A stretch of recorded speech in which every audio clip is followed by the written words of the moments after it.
So, we got the big ones done. We did my top 10 best movies of 2023, and we did my top 10 worst movies of 2023. Now, let's get into the small list for the end of the year list for 2023, starting off with the movies that absolutely surprised me in 2023. Now, if you're new to my channel, the difference between this and my top 10 best movies of 2023 is that none of these movies are perfect movies.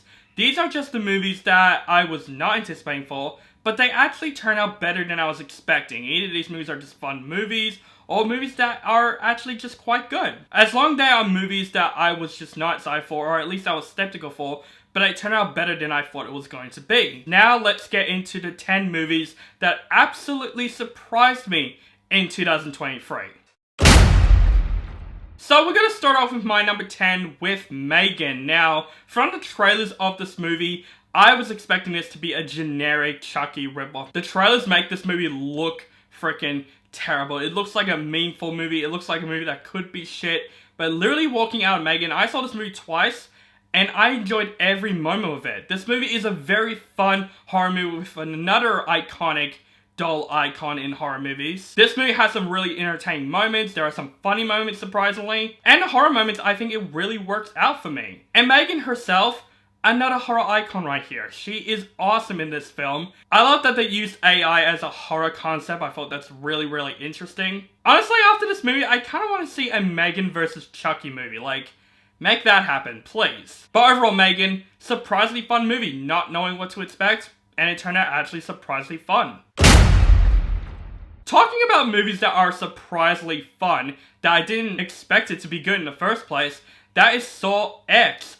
I was not expecting the 10th installment of the Saw franchise being one of the better Saw movies in the series since the first movie. This is coming from the guy that isn't a huge fan of the Saw franchise. I do like the first two movies, but ever since after that, the Saw movies just become the same and the same and the same. And I was expecting Saw X to be the same. No, this movie is actually completely different. It explores more of John Kramer in this movie. And they kind of made him the anti-hero in this film, which I find it very interesting because the people that he is tying up and killing, yeah, they're very bad people. And it makes this movie much more freaking fun. The traps in this movie are brutal as hell. Probably some of the most brutal that I've seen in this franchise so far. It's a movie that I wasn't expecting it to be the best in this series, but honestly, Saw X is definitely the best since the first Saw movie. So, congratulations Saw X. I cannot wait to see Saw 11 next year.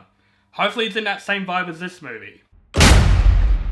Now, number 8 is an animated movie that I was honestly expecting it to be a disappointment or misfire, but man, this movie was a lot of fun. The Super Mario Bros. Movie. Right when I saw the trailer, I'm like, yeah, the animation is good, but honestly, I just don't know what to expect. The trailers look pretty generic in my personal opinion. It looks like it's just going to be a kid's film that's going to have some fun Easter eggs. But man, the Super Mario Bros. Movie is a love letter to the Super Mario games, and I'm going to say the voice cast is great. In my opinion, I like Chris Pratt's Mario. I thought he was great because that's another thing I was not excited for this movie. But the more times the movie progresses, I got used to Chris Pratt's Mario, and I thought he does a great job, with surprisingly Charlie Day as great as Luigi, and I'm gonna say Jack Black as Bowser stole this movie. I gotta say, I couldn't get Peaches out of my head, seriously. The animation is beautiful, and just the whole adventure, it's just fun. It felt like a Mario game just expanded onto the big screen. And apparently this is going to be a cinematic universe. I don't know if it's even gonna happen, but honestly, after this movie, I kinda want it to happen. Now, I didn't get to mention in my opening, there are some movies on this list as well that I like that the critics didn't really like. This is a movie that is a bright example of that. This movie deserves more credit than it deserves, and that is Blue Beetle. I honestly was excited for this movie. I was like, okay, not expecting this movie to be a perfect comic book film.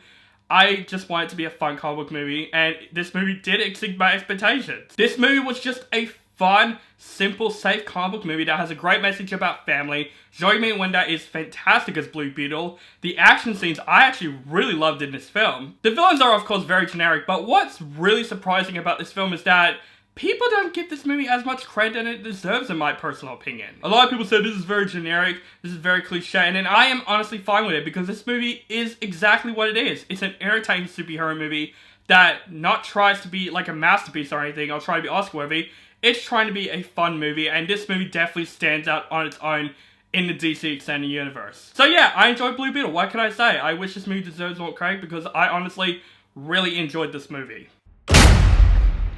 Now this is a movie that I call surprise in the most weird and bizarre way because I didn't know what to expect from this movie, and walking out of it, me and my friend, we were speechless. Beau is Afraid. Ari Aster. I'm not a huge Ari Aster fan. I do like Hereditary, not Midsommar, but Beau is Afraid is like a completely different movie than the other two movies. I was expecting this movie to be kind of the same vibe as Hereditary and Midsommar. No, this is when Ari Aster goes completely berserk, and honestly, I really loved how berserk and weird this movie is. Joaquin Phoenix is of course really good in this film, but yeah, there are a lot of moments in this movie where I was not expecting what's coming at all. Which I could consider that could be in my surprising movies of the year list. Like the third act of this movie seriously is one of the most craziest moments that I've seen in the film. A dick monster? Me and my friend were just like in a amount of awe throughout that moment. Weirdly. But this movie is a bizarre journey that I was not expecting, and I gotta say, there are moments in this film that I'm just like, wow, they actually went there, and that could consider as a surprising movie of this year, so Beau's Afraid. Wow.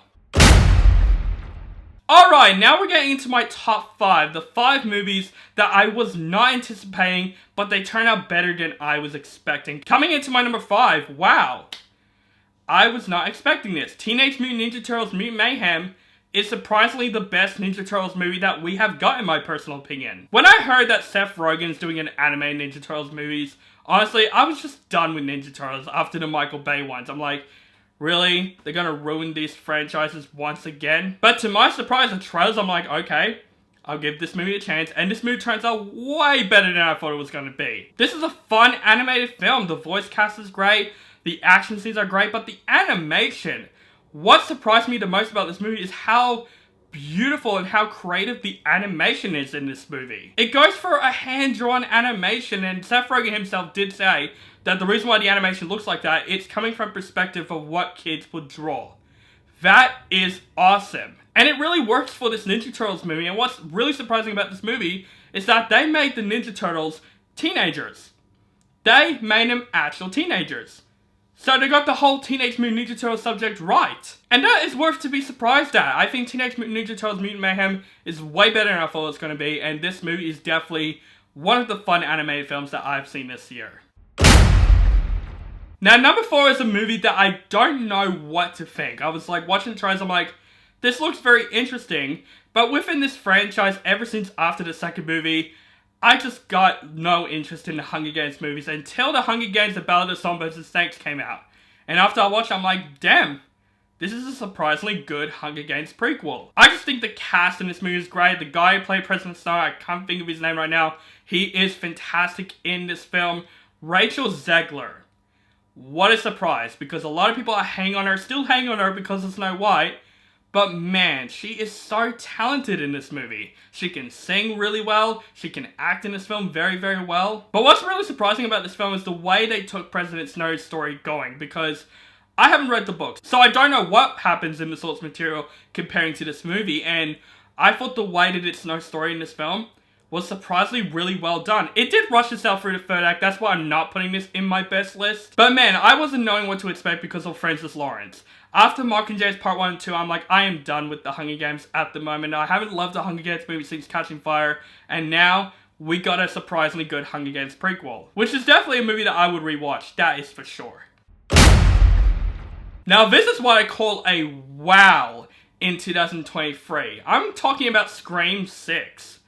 Yes, I did not expect this movie to be better than the last Scream movie, but here we are. I was just nervous for this movie because of how big scope this movie is, since Ghostface is now in New York City. I was like thinking, maybe this is a bit too big for a Scream movie. No, the New York City element actually does work in this movie. This is another great addition to the Scream franchise, and I love this franchise, so I was worried that this movie could not turn out the same as the other ones were. No, it still has the same spirit that the Scream franchises have. Ghostface is as brutal as ever in this film. Surprisingly, This came with some of the best kills that I've seen so far in the Scream franchise. But just with the scope of New York City, it really makes this movie much more fun, surprisingly.